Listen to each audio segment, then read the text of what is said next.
Salut à tous les amis, c'est Joverclock, j'espère que vous allez bien, ça fait très longtemps qu'on s'est pas vu, je le sais, je suis coupable, il y a eu le Covid mais pas que. On va se retrouver donc comme je vous l'ai dit pour une vidéo qui va être consacrée à comment dépanner des logiciels ou des applications qui refuseraient de se lancer. Alors pour différentes raisons, parfois simplement quand on se reconnecte le matin, on veut lancer je sais pas Steam, un Word, un Excel et ça refuse pour différentes raisons, il y a plein de messages d'erreur qui peuvent arriver. On va voir que la plupart du temps on peut s'en sortir sans avoir à tout désinstaller parce que c'est super chiant, par exemple si on prend Steam, il y a tous vos jeux dessus, vous n'avez pas spécialement envie de tout désinstaller et de tout réinstaller, ça peut se comprendre. On va aller voir ensemble ce qu'est l'éditeur du registre et qui va nous permettre tout simplement d'aller renommer les clés ou d'aller casser les clés si vous préférez, si vous avez déjà entendu le terme. Alors pour y accéder, soit vous allez dans la loupe et vous tapez REG et vous allez tomber sur l'éditeur du registre. Donc ça c'est une possibilité. Si vous n'êtes pas sur Windows 10, vous avez possibilité de faire Windows plus R et de taper le nom complet, donc c'est regedit, donc c'est REGEDIT, tout attaché, vous appuyez sur OK, on va tomber sur l'éditeur du registre. L'éditeur du registre c'est une partie de Windows, c'est là où vous allez retrouver pas exclusivement des valeurs et des clés qui servent à pas mal de choses. D'ailleurs on pourra faire une vidéo là-dessus si vous avez envie de parler des répertoires, si vous avez envie de savoir pourquoi il y a des clés, à quoi servent les valeurs, etc. Ça peut être un domaine qui est assez vaste et qui est assez sympa si ça peut vous intéresser en tout cas. En l'occurrence pour nos problèmes de programme, on va s'occuper du HK Current User qui est donc le deuxième répertoire. On va développer l'arborescence, on va aller dans Software. Donc dans Software, vous allez retrouver pas mal de choses, en l'occurrence tous les logiciels que vous avez d'installer sur votre PC. On peut aller sur Microsoft qui est souvent utilisé, en tout cas au taf c'est souvent utilisé parce qu'on travaille beaucoup sur le pack Office. Alors si vous avez envie de faire des recherches rapides, vous allez simplement appuyer sur O et vous allez tomber directement sur le pack Office qui est ici, d'accord. Admettons, je sais pas, pour différentes raisons, on aurait Excel ou Outlook qui ne fonctionne pas. Vous pouvez sélectionner cela. Vous pouvez aussi aller déplier suivant les versions du pack Office que vous avez. Donc si c'est la version 16.0 en l'occurrence, c'est celle que j'utilise, ça pourrait être celle-ci. On verra ensemble qu'il y a une autre solution pour faire ça plus rapidement. Bref, on va estimer que le point Word ne fonctionne plus. C'est-à-dire que lorsque vous lancez un Word, vous n'avez pas la possibilité parce que ça vous met un message d'erreur au lancement et ça vous saoule. Vous dites, il faut que je réinstalle tout le pack Office. Et du coup, pas forcément.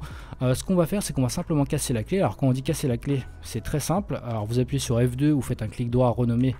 Et on va rajouter à la fin un petit point hold, ce qui fait que la clé va passer, si vous voulez, en offline ou une sorte de backup si vous avez envie. Elle est toujours présente, mais lorsqu'on va quitter l'éditeur du registre et relancer Word, ça va recréer une nouvelle clé. Si vous voulez, ça reset un petit peu votre programme, ça le remet un petit peu à neuf, on va dire, pour vulgariser. Donc là, on a renommé le point Word en point hold, le Word en point hold, pardon. On va quitter l'éditeur du registre, on va simplement lancer un petit document Word, on va vérifier ensemble que c'est bien fonctionnel. Hop, ça a l'air d'être le cas, ça fonctionne nickel, on peut enregistrer, peu importe, moi il fonctionnait déjà bien avant, c'est vraiment pour servir d'exemple. Vous quittez Word et on va aller voir ce qui s'est passé du coup dans l'éditeur du registre. Du coup ce qui s'est passé, comme vous pouvez le voir, notre Windows.hold est toujours présent. Il est bien ici, mais du coup le système a recréé un nouveau répertoire ou un nouveau sous-répertoire si vous préférez, qui s'appelle .word et qui est donc celui qui est fonctionnel actuellement.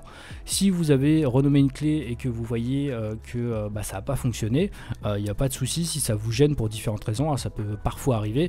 Rien ne vous empêche de supprimer ici le .hold, le Word qui a été créé, pardon, pas le .hold, et le .hold vous le renommez, hop, et vous revenez à l'ancienne version que vous avez. Donc ça c'est une possibilité. Pour ce qui est du pack Office ou pour ce qui est des autres logiciels, des fois c'est encore plus rapide de directement aller sur le répertoire Office, de faire un F2, d'aller rajouter un petit point hold à la fin. Et comme ça, on a vraiment tout le pack qui est fait. Ça peut parfois aller plus vite que d'aller chercher un petit peu dans tous les répertoires. Donc là, Office, c'est pas très grand. Enfin, c'est pas très grand, ça va, tu vois, mais c'est pas la folie. Voilà, on peut le faire soit, on va dire, un petit peu pointilleusement, soit en mode bourrin et directement le sous-répertoire, le renommer en point hold. Voilà les gars, écoutez, c'est pas plus dur que ça, c'est simplement une petite fonction qu'il faut connaître. Alors on va essayer de retirer le point aussi ici, hop, sinon ça va être plus compliqué. C'est une technique qui est assez simple et qui vous permettra dans de très nombreux cas d'éviter avoir à réinstaller votre votre logiciel, donc ça peut être intéressant pour pas mal de trucs, hein. Par exemple si on veut aller chez Valve, on a Steam qui est ici, ça marche de la même façon. Quoi qu'il en soit, pour ce qui est de l'éditeur du registre, en tout cas pour ce qui est de cette partie-là, c'est terminé. Si jamais ça vous a plu et que vous voulez qu'on refasse, je sais pas, une vidéo un petit peu plus détaillée sur un autre domaine, bah écoutez, ça sera avec grand plaisir. N'hésitez pas à me le dire dans les commentaires. Sur ce, je vous souhaite de passer une excellente journée. Amusez-vous bien. Ciao, ciao tout le monde.